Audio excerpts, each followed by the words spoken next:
Hi, everyone, and welcome to this week's episode of Rock Your Shine After You've Been Cracked Wide Open.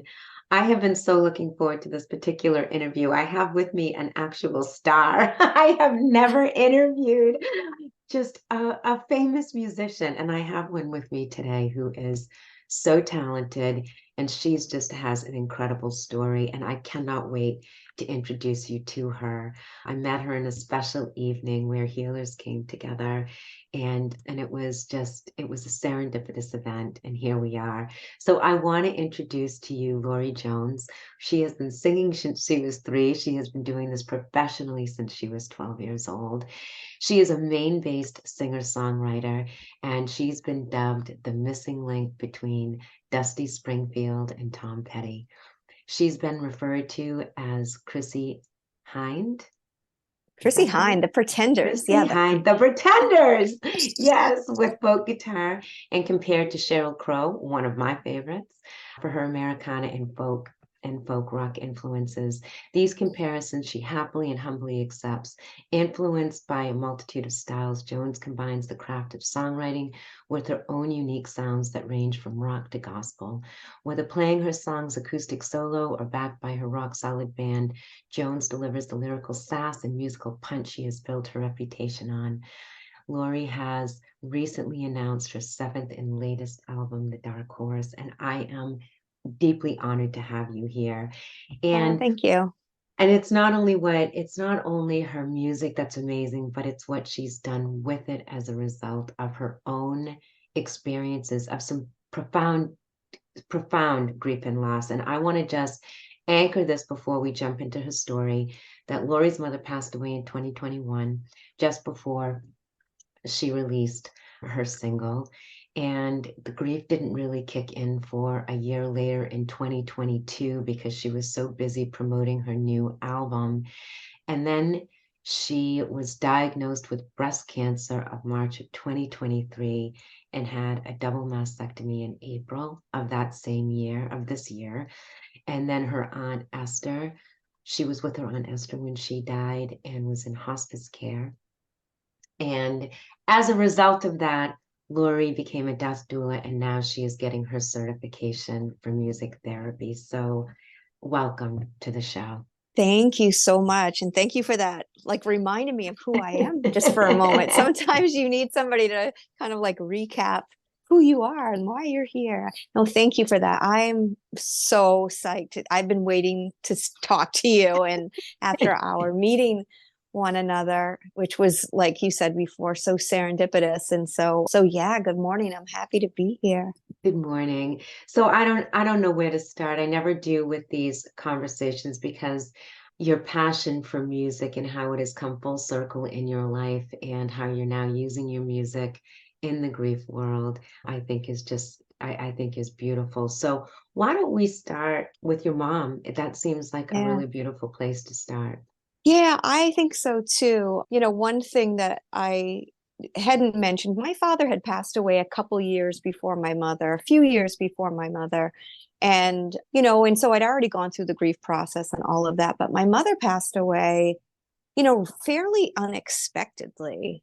She had had a few problems, but she went to the hospital. We certainly didn't expect her to pass away. And unfortunately, she had COVID, and it was one of those kind of mystery things. Oh, that's why she doesn't feel good or whatever that was. And she passed.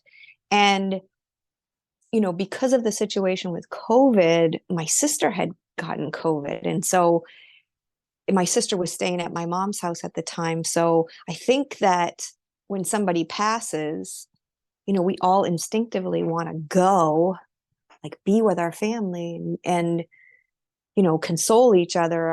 We had this burning, like, okay, let's go. And my mom lived 4.5 hours from me. And unfortunately, about halfway through the drive to get to my mother's to be with my family, we found out my sister had COVID, and she was, quarantined and locked up in my mom's bedroom for 10 days. And we all just had to go to our corners, so to speak, our collective corners, and just be alone and confused. And that's myself. My sister, of course, was in quarantine, and my brothers were in quarantine because they had been exposed. And so we all just like hunkered down in our own spaces. And it was just weird because, you've never been there before. You've never gotten the news that your mother, like my mother, had passed away. And to be quite honest, I was in disbelief because I didn't see her. I didn't, it wasn't confirmed. There's no proof, right? My mom is gone. And it was a really weird time. And in addition, to the point that you had mentioned earlier, I was in the process of releasing this new record that I had been working on for a whole year. And I was so much and so involved in the campaign, the production, every aspect of releasing this, that it became my coping mechanism, I think, in a way, because I didn't jump off the train. I just accelerated the train. So that's, when mom died, it was strange. It was weird. It was surreal because of the circumstance. And you couldn't have And a funeral for her. we did not. We didn't have a funeral right away. And so, 10 days later, when my sister became, negative for COVID, I did travel down and we cleaned out some of my mom's things. But still, at that point, my mother had been, sent off to be cremated. I never saw her. And there is this, whole, as I'm learning more about grief and the types of grief, there's this whole, just because it's unresolved business, that I didn't see her. Does that make sense? It makes That total sense. You're reminding me of my brother died over in Bali. No, I'm sorry. He lived in Bali. He died in Hong Kong. And me and my older brother are the only two that actually saw his body. And so it was very difficult for people to when you don't have that proof, it can sometimes feel like ambiguous loss. It's happened, but you don't see a body. Like, and this is something that happens for people when people just disappear and they don't have any proof that, I mean, they assume that they're dead, but they don't know, right? And so right. this happened during COVID too, where people didn't have memorial services, they didn't have funeral services, they didn't have a body. And it's so disconcerting. And I also think, and I know we're going to get into this, it delays the grieving process because it takes time to comprehend that this person you love, that you have not been able to see the body, that they're actually gone. Yes. And I had seen my mom a few days before that. She was in the hospital because they had sent her to the hospital because she was having congestive heart failure. And, none of us knew that she had a heart problem. So it was strange. And I had visited her one time because of the restrictions with the hospitals at the time. We could only visit one at a time. I mean, it was just a strange time. And so it was real, but it wasn't. And when I went to her house to help clean out some things, it was more me and my sister spending time together, and just we laughed a bit because my mom was such a fashionista and she just had all these clothes and we were just trying them on, and it just hadn't really kicked in. And so not seeing her, it just felt like was away. It didn't feel like she was gone. Although I will tell you, Susan, that I could feel her. I could feel her, and she would make the lights blink, and she would come to me in my dreams and talk to me. And so she was very close, it seemed.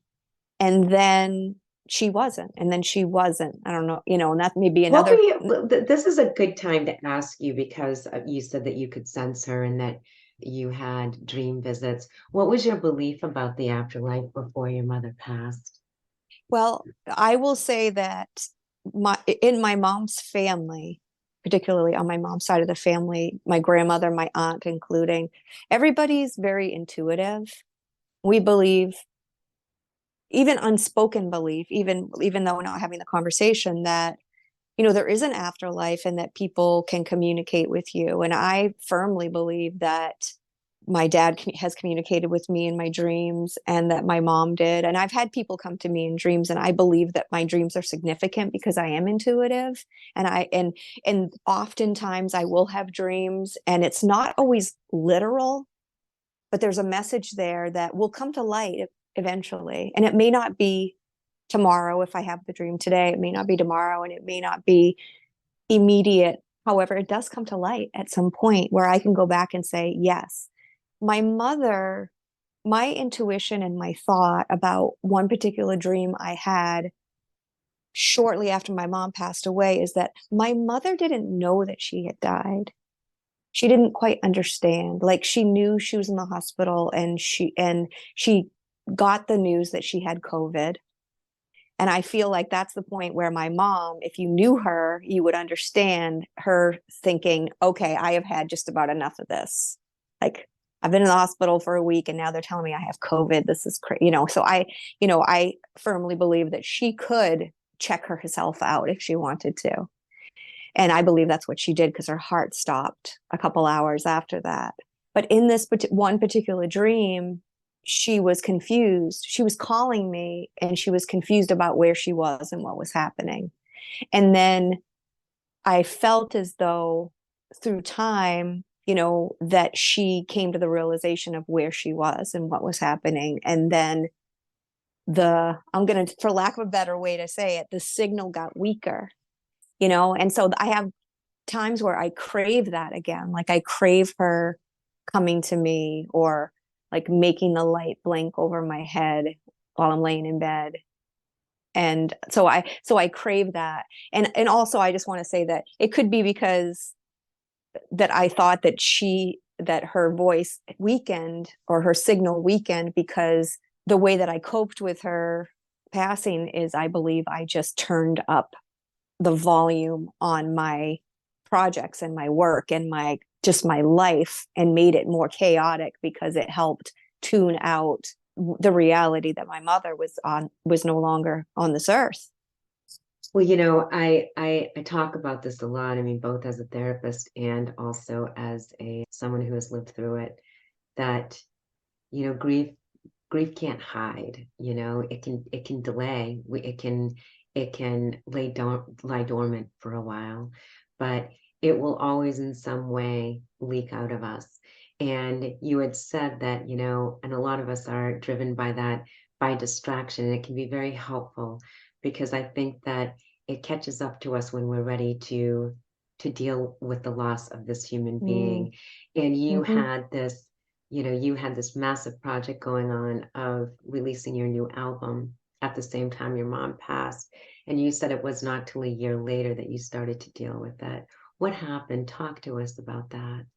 The first symptom, I'll call it a symptom, the first sign and symptom that I was experiencing was real severe fatigue, where, I'm a high functioning badass, gonna get it done at all cost. And what I noticed is that I was really starting to slow down.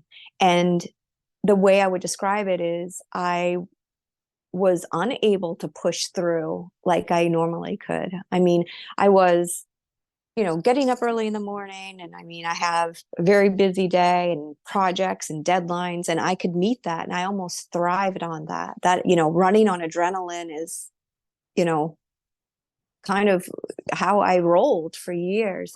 And I moved into this season where everything became very heavy, and I was fatigued. I was tired. And it was concerning to me, being a high functioning person and just still having so much to do.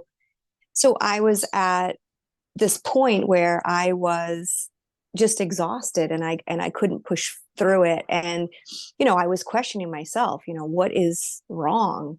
And it wasn't until almost to the holidays where I really started to acknowledge that, wow, I feel like the sky is falling. I mean, I really was recognizing and thinking I was really slipping into a dark depression, and things that I loved to do, things that weren't difficult for me to do, became very difficult. And were you doing concerts at this point? I mean, were you touring? Were you I being an was trying. entertainer? Yeah. Yeah, I was trying. And so that's a really, really good question, because as I was moving into the year ending, I decided to take a break, because I thought that would remedy, right? Because I can fix this, because I can fix anything. And I had decided to take the month of January and February off where I wouldn't play gigs.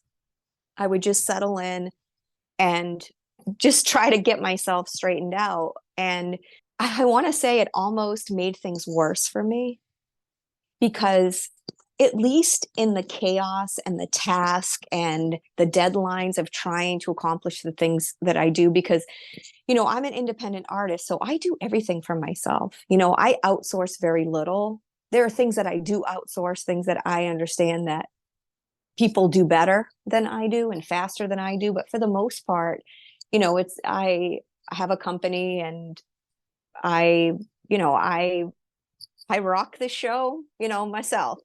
And so taking the time off, I almost sunk into even like more, even when I thought like, how could I sink any lower? I was, and I found myself like crying, like it would just hit me. I could be in the shower and I would just start crying. And I would be thinking about my mom too. I would just be thinking about, my gosh, I just want to call my mother. And then I could be like just driving home from, you know, I don't know, I have a horse. I would go out and ride my horse. And on the way home, I would just cry. And I remember my husband just saying he was a little worried about me. He's like, I'm a little worried about you. Like, are you okay? And for the first time, I didn't know if I was. Like I don't know. I don't know what it is, but I got to do something else. And, this went on for a bit. It went on for a while. And And, did you get any help, Laurie? Did you seek out therapy or anything like that? Or... I had been with the same therapist for about 7 years, and I had stopped seeing this therapist just a couple months before that. So you can understand that part of me was thinking, oh my gosh, do I just like need to get back in therapy?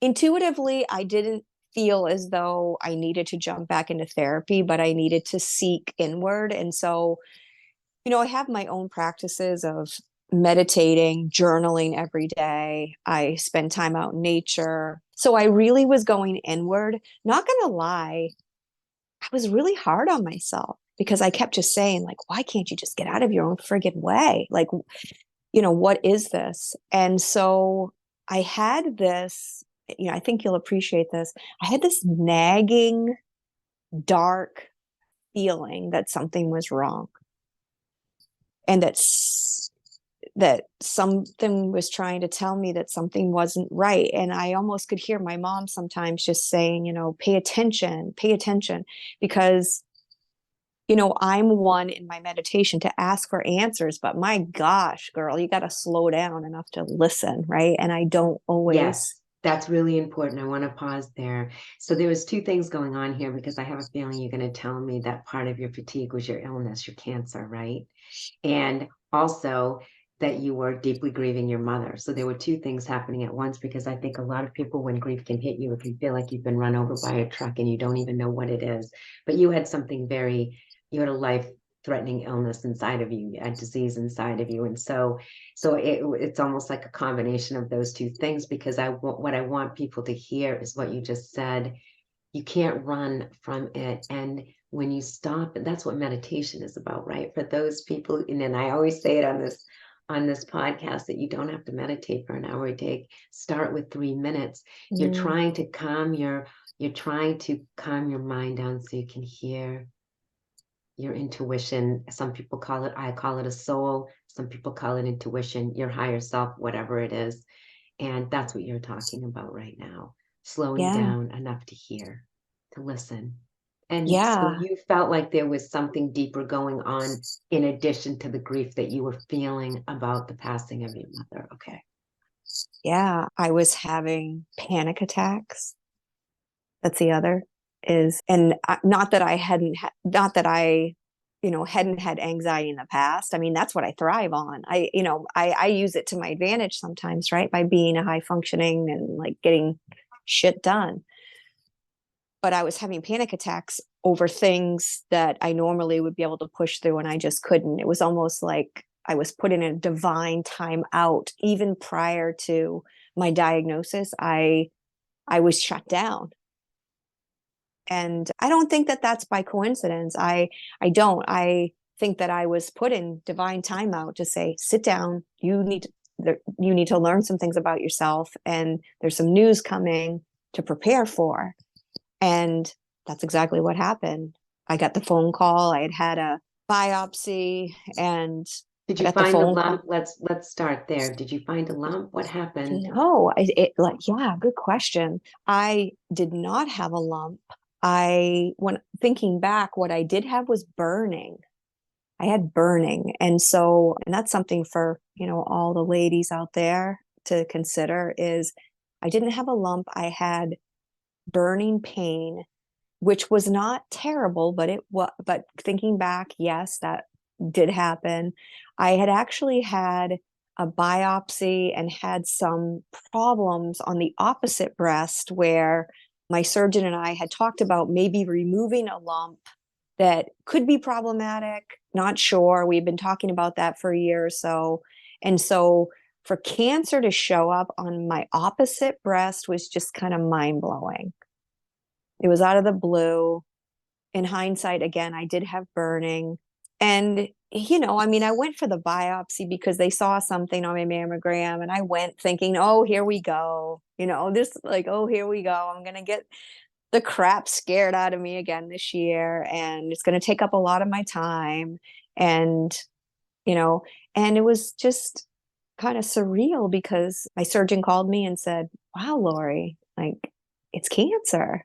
And we both were like, what? How can that be? We were thinking the other side was going to be the problem all this time. And so, yeah, and that's where things just like I had already slowed down. I was already trying to figure out what was wrong with me. And then it just all was like, So oh, they found this just from a routine breast exam, just from your regular yes, yearly. yes. Okay. Yeah. And Listen up, ladies. That's all I can say. yeah, and Stay I on want to go top of back. it. Yeah, I want to go back to you saying you're yearly because I was overdue.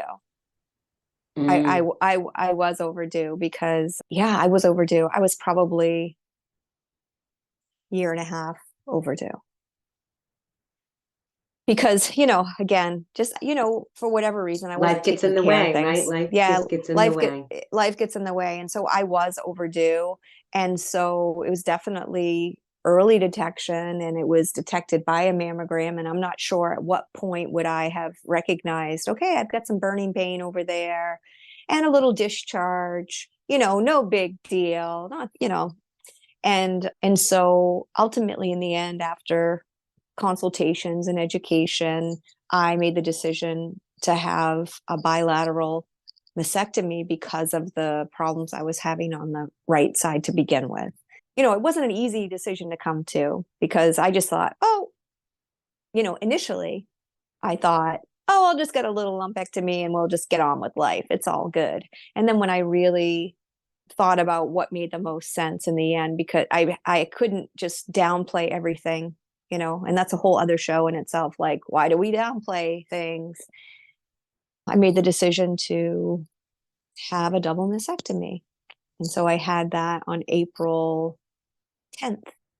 Which is just astounding to me that all of this stuff happened this year. I mean, Yeah. it's just Yeah. incredible. And Yeah. so your music was put on hold. How long did it take you to recover? It's Because been a then while. because then right on the heels of that, this is when you're on Esta also. Yeah. Yeah. And I'm going to roll the tape back just a second and tell you that Aunt Esther is my mom's sister. Mhm. And when my mother passed away, and this is part of grief, this is part of, death and dying, is myself, my siblings, we didn't really know what mom wanted, like what she would want. But my Aunt Esther knew exactly what she wanted. And they had conversations every single day. They talked several times a day, sisters, and they knew exactly what each other wanted, and it was the same. They're this in the same family plot, what it would be, what the stone would look like, to be cremated, all of those things. And so when my mother passed away, it was very hard on my Aunt Esther, considering she was the last sibling and she lost my mom, which was like her lifeline. And so, fast forwarding to the mastectomies, your question a few minutes ago was like, how long did I have to put music on hold? I canceled everything. I had to clean the slate, and I wasn't sure when I would feel okay. I just knew that it's March. Okay, I'm going to clear the calendar. But I had this one particular show in my hometown, a concert on July 2nd, back down east Maine and Lubec, Maine, easternmost point. Yo, And yes, I've been to Lubeck. It is the easternmost point. it is, it's the end of the world. And I had already like been booked and contracted to do a show there. And so I kept that on the calendar with the hope that I would be able to do that. I wasn't sure what that would look like, but I knew that I would keep that on my calendar. And that's the only gig I had on my calendar for the whole year. And that's what I aspired to. And I did the show in July. I pulled a band together. We rehearsed a few times. It wasn't easy because I had these crazy spacers, expanders in, because that was the process. I had immediate reconstruction, which is a whole like Yeah, path. It's just a whole process. now I have heard. Yeah. Yeah, a whole process. And so I ended up playing that gig in July. And that was great. I mean, that was like something I didn't think would happen. I mean, because I didn't know what was going to happen, Susan. I didn't know if I'd even be alive. I didn't know. And I was going to go yeah. there next before we jump into your on. There's just so much to unpack in this story of yours. And because I was thinking about that too. Here you've lost your mother and now you're up against your own mortality. And what was that like for you? And really, because, right, you must lay there. And I just imagine myself where you think about your life, right? Like your review. And Mhm. if you're I able to survive it, what you want to do with your life. So I'd just be interested to hear. Yeah. So for me, when before the surgery and then like the day of surgery and even like the few days following, like I didn't know because when I had my surgery, they removed a lymph node to find out like where was the cancer, what was it, like, and real that's when that's when like what the treatment's going to look like and really what, really how serious this whole situation is, but going in, it was weird to me because I can like sugarcoat anything. I can put optimism on everything. And when I really think about it, which is such a great question, I think that I was being very optimistic and I played the whole thing down, not for my sake, but for the sake of everyone else. Like, no big deal. This is no big deal.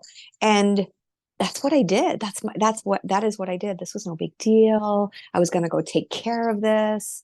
And it wasn't until, oh, really? I mean, I'm still dealing with it. I really am still dealing with it where I'm questioning why I downplayed it so much. Like, why was my cancer just a little bit of cancer?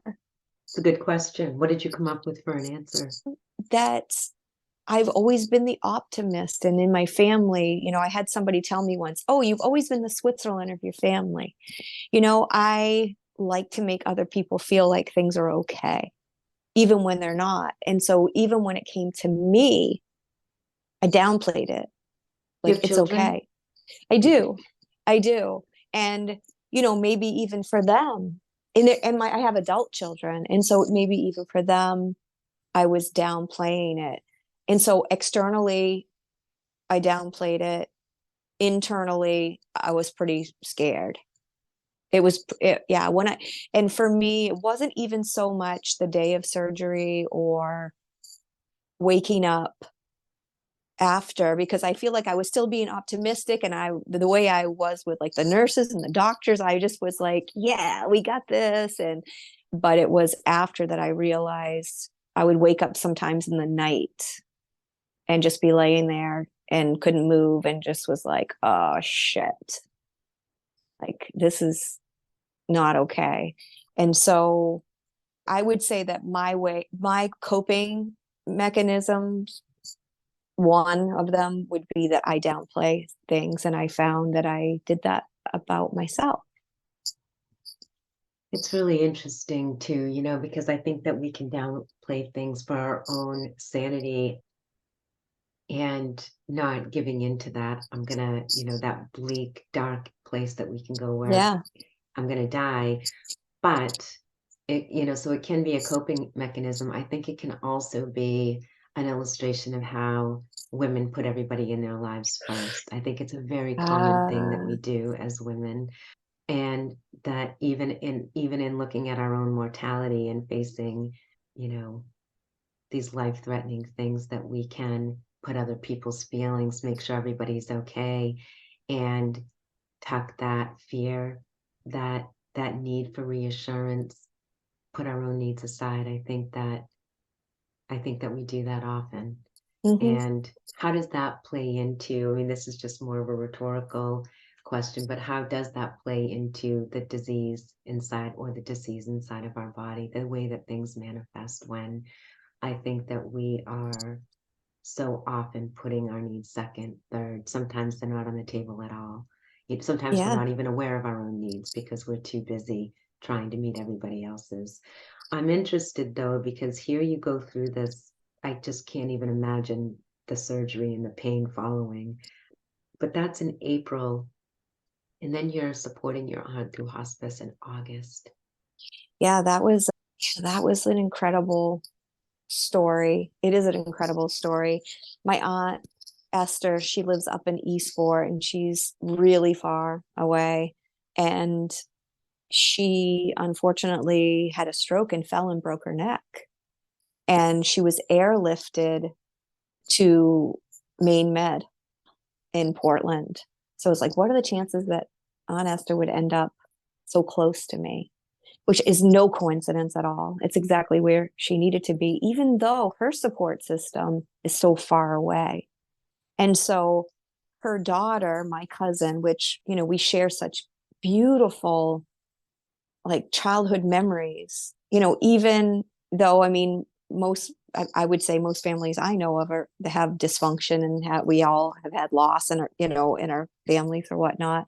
But even though our family was probably mostly dysfunctional, we had such great like memories together as kids, and the things that we did, and music, and playing, and nature, and beaches. And my aunt Esther was part of that for me. And here she was now in Portland, and my cousin Juanita was with her and needed support.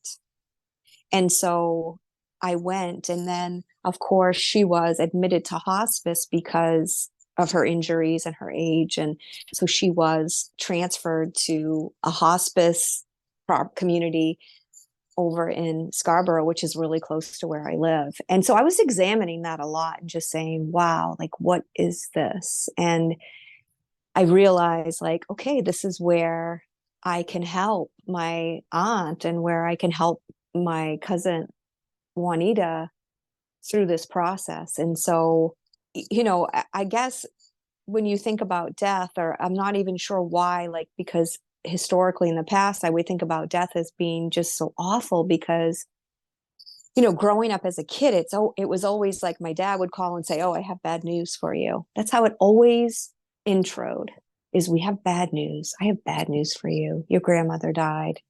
And then the next call, "Oh, I have bad news. Your grandfather." I mean, it's always, "I have bad news." And so in this case, I was able to offer support and find beauty and spend time with this woman who was my mom's like best friend. And they were like little girls every day and talked about their passing and where they wanted to be. And I could be part of her reunion. Well, and I was going to say, and you could be there for her in a way that, you couldn't be there for your mom. And I'm wondering too if there was a healing element for that as well, because your mother was probably right there in spirit. Oh, we could just Yeah, feel that's what. everyone. We could feel everyone. And so there was a day when she was admitted to hospice, and and we know it was not going to be very long before she passed. And my cousin needed to go back to Eastport to get some things in anticipation of not knowing how long really they would be here. And so she needed to go back. And I spent the day with Esther, and it was just, it was a beautiful day because I played music for her all day. And through playing music for her and choosing music I think she would like, I was remembering, like I was having these beautiful memories of when I was a little kid and I was with my cousin, and my Aunt Esther had this green Corvette. Like she was hot stuff, okay? She had this green Corvette, and she would pile my cousin and I in back in the days of no seat belts and all that. So for those of you listening, don't do that, okay? Don't do what we did in the 70s.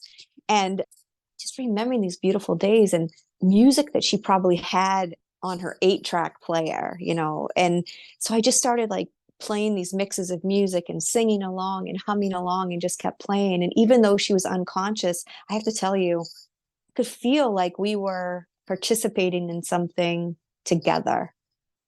And it was beautiful. And I started to see, I can only explain it like I could started to see in myself a mission or like a purpose that wasn't there before, that I had lost through the grief of grieving my mom or whatever that was, right? And then through my recovery from my surgery, like I hadn't gotten my mojo back. And as I'm sitting there, I'm getting my mojo back.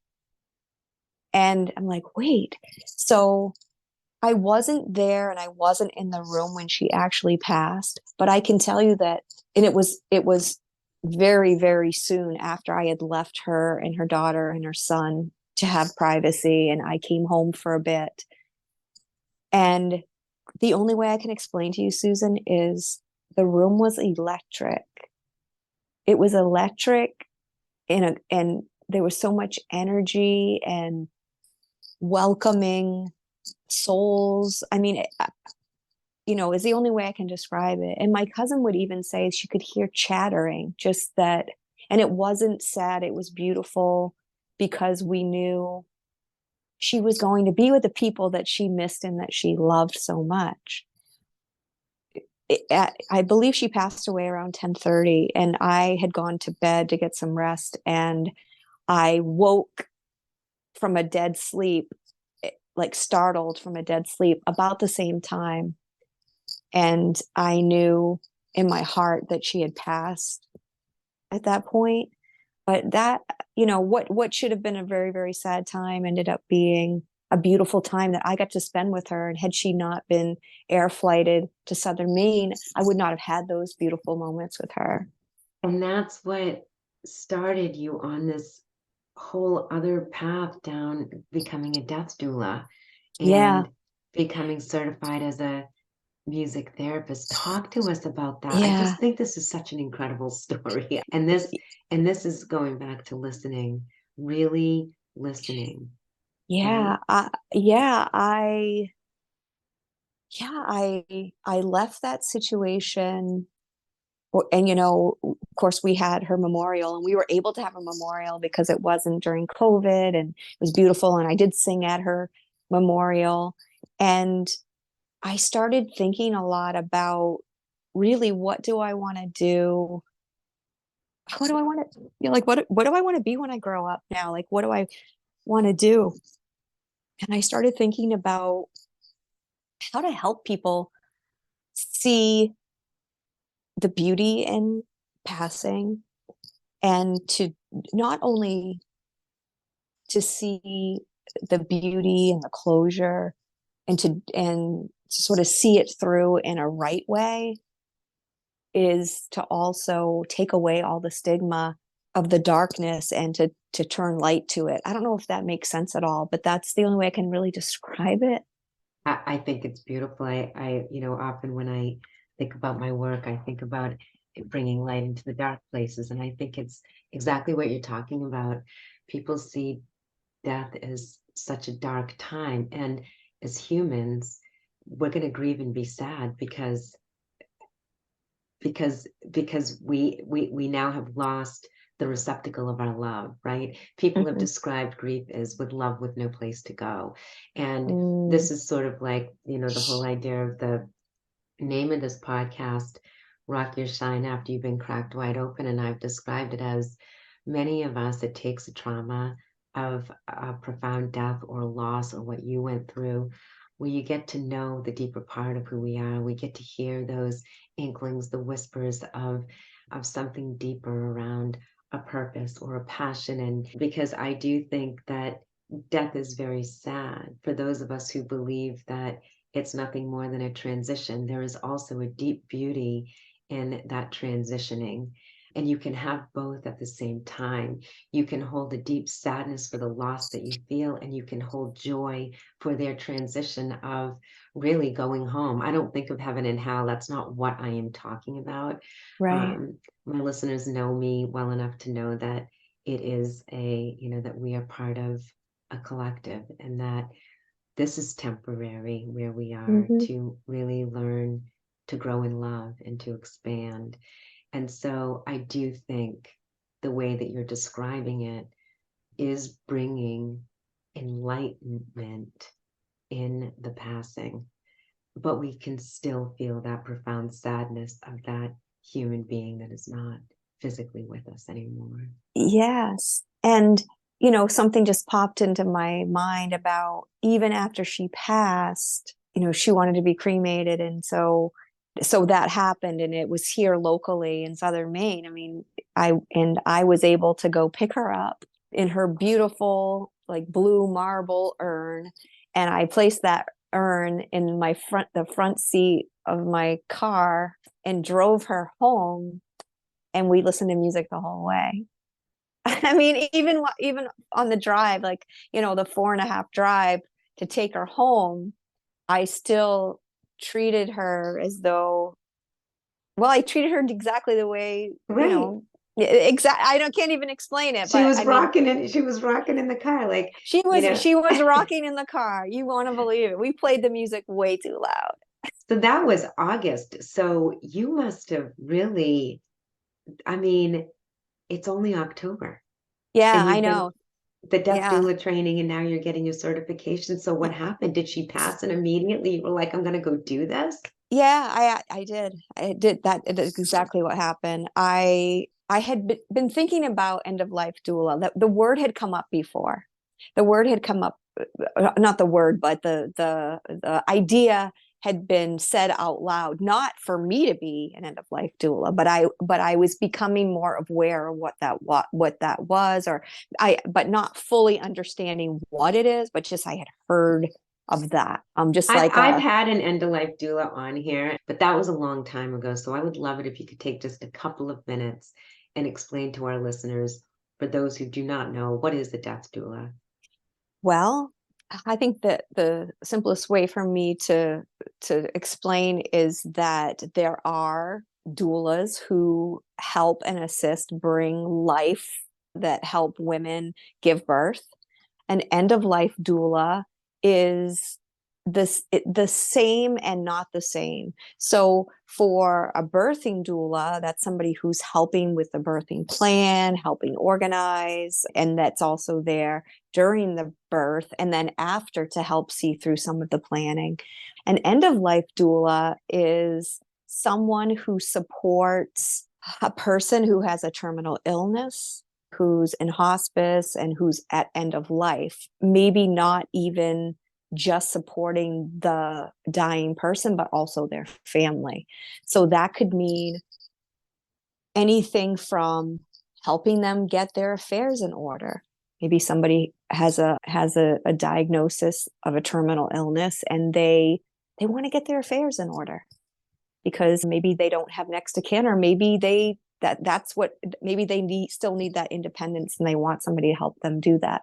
That could be, getting their will prepared, getting their house cleaned out or organized, and it can be even making plans for after their death, so their funeral plans, and wanting to make sure people understand what their last wishes are. Could also be somebody who sits next to their bed and holds their hand while they pass. Not everyone has next of kin or has somebody Right. that can sit and hold their hand. So, an end of life doula can be a lot of things, can be a few things and can be a lot of things. So it's very, very individualized and based upon the client and what it is that their needs are. And then you combine that with music therapy. So how did you, I just find the whole story fascinating. How did that all tie together? Well, it's happening. So, when we were talking about high function and, you get an idea and you just got to, you got to see it through both at the same time.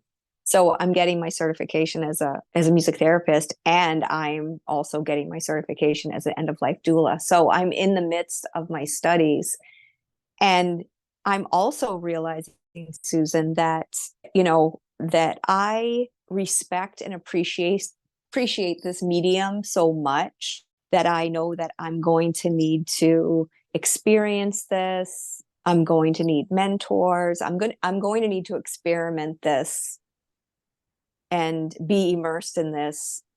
I'm just going to say it, to not feel like an imposter. We all have imposter Yes, syndrome, but yeah, 100%. right. So Yes, and I'm you, so just about you, to bring up the oracle card that I pulled for you today because oh it's goodness, crazy. It is it? always amazes me how You it always, all ties you, together. you amaze me. You amaze me as to how you tie things together. So what I would say is that, these mediums are coming together in stereo. And I'm already doing work in the music therapy arena, music therapy and entertainment. And so I do that with folks with Alzheimer's and folks in assisted living. I love it. I just have a It's gonna blast, make me cry. honestly. I have a real Oh, soft spot. My mom had a stroke, and so she spent a lot of time in different facilities with broken bones and whatnot. And I tell this story. I might have shared, I think I did share this story with you about when she was in ICU and it was Christmas Eve and she woke up like a true Christmas miracle. I mean, it really did feel like something out of a movie. After, and she was only 66 years old. She was very young. And I got off the elevator. I was going to the ICU unit and this all these Christmas carolers were singing on this floor, singing to all of these, obviously they couldn't go inside the ICU, but and I'll never forget this woman who was leading the Christmas carolers and she put her arm around me and she did not say a single word. I'm going to cry. She just told me why they sung Amazing Grace. Oh my God. oh, And just yeah. how that music, the healing vibration of the music and those voices and the lyrics of Amazing Grace, I'll never Mhm. forget it because it literally felt like a gift from my guardian angels or something. It Yeah. felt the comfort that music just sort of draped over me like a blanket. It was the most comforting, most beautiful moment of such a dark, tragic thing that was happening in our Mm, lives.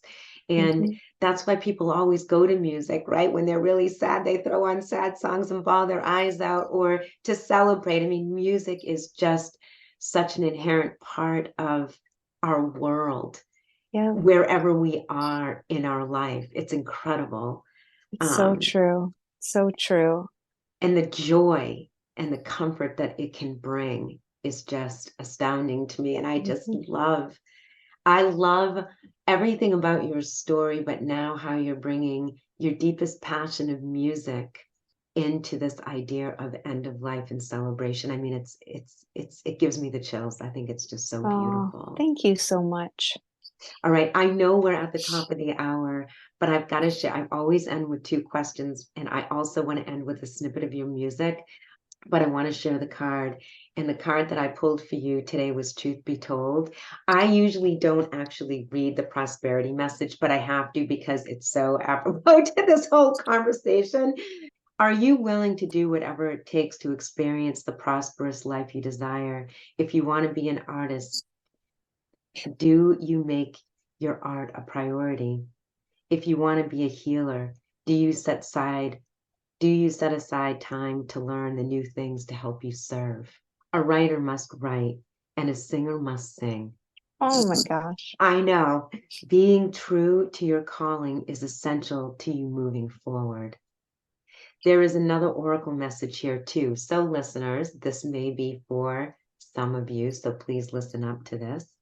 It's time to have a look at the real honest truth about your thoughts, your feelings, and beliefs about prosperity, about your relationship to money, to compensation, and to meaningful work. Ask yourself, what is true for me? And you will find the key to your own abundance, whatever that looks like. It's such a perfect message. It's wild. Oh, God. It is wild. I don't know. I Yeah, you might sit on that. I'll send it once to you. when we're finished, I might fall on the floor and just stay there for a while. All right, last two questions, and then we're going to end with a snippet. Like I know I'm getting I emotional. Okay, know. Mhm. so what does self-love mean to you now? Oh, now I'm gonna cry. Yeah. Ooh, I'm gonna tell you the first thing that popped into my head is slowing down. Take it slow, Jones. Take it slow. Pay attention. Listen. What does an abundant life look like to you? Right? That's the question. Oh, what does an abundant life look like? No, that's not a real, that's just part of Oh, that slowing down. What does an yeah. abundant life look like? Okay. No, my last question for you is to finish the sentence. Hope is. Love. Love. Oh. I just have to say this, and for those of you that are listening, you would have needed to be in the room when Susan and I met, but I just have to tell you how like blessed I feel to know you and how I do. So thank you so much. Same. And for listeners, we are going to be putting together a grief and loss retreat, and it's going to have all the things. It Yeah. will be taking place in Maine in And they will be music. 2024, and there will be music. So stay tuned for that. Okay, guys, we're going to play a little snippet of Laurie's music as we say goodbye to all of you. We have all of Laurie's information where you can find her, all of her channels in the show notes. Please go check her out. Check her out. As you can hear, her music is beautiful. And Laurie, I want to thank you so deeply for spending this time with us and for sharing your, I don't even know what to call it, just such a remarkable, beautiful story. And I can't wait. I can't wait to do this retreat with you. Me too. Me too. Oh, it's been my pleasure. I definitely know that there's more to come for us, for sure. And that card you pulled is still blowing my mind, by the way. I'll send it to you too, just so you have it. And Please do. I want to thank all of my listeners. I love you guys. I so appreciate your support and tuning in. And if you haven't subscribed over on YouTube, please do. I'm trying to grow that channel so that more people have access to these uplifting conversations. So thank you. I love you guys. Bye for now. I'll see you next week.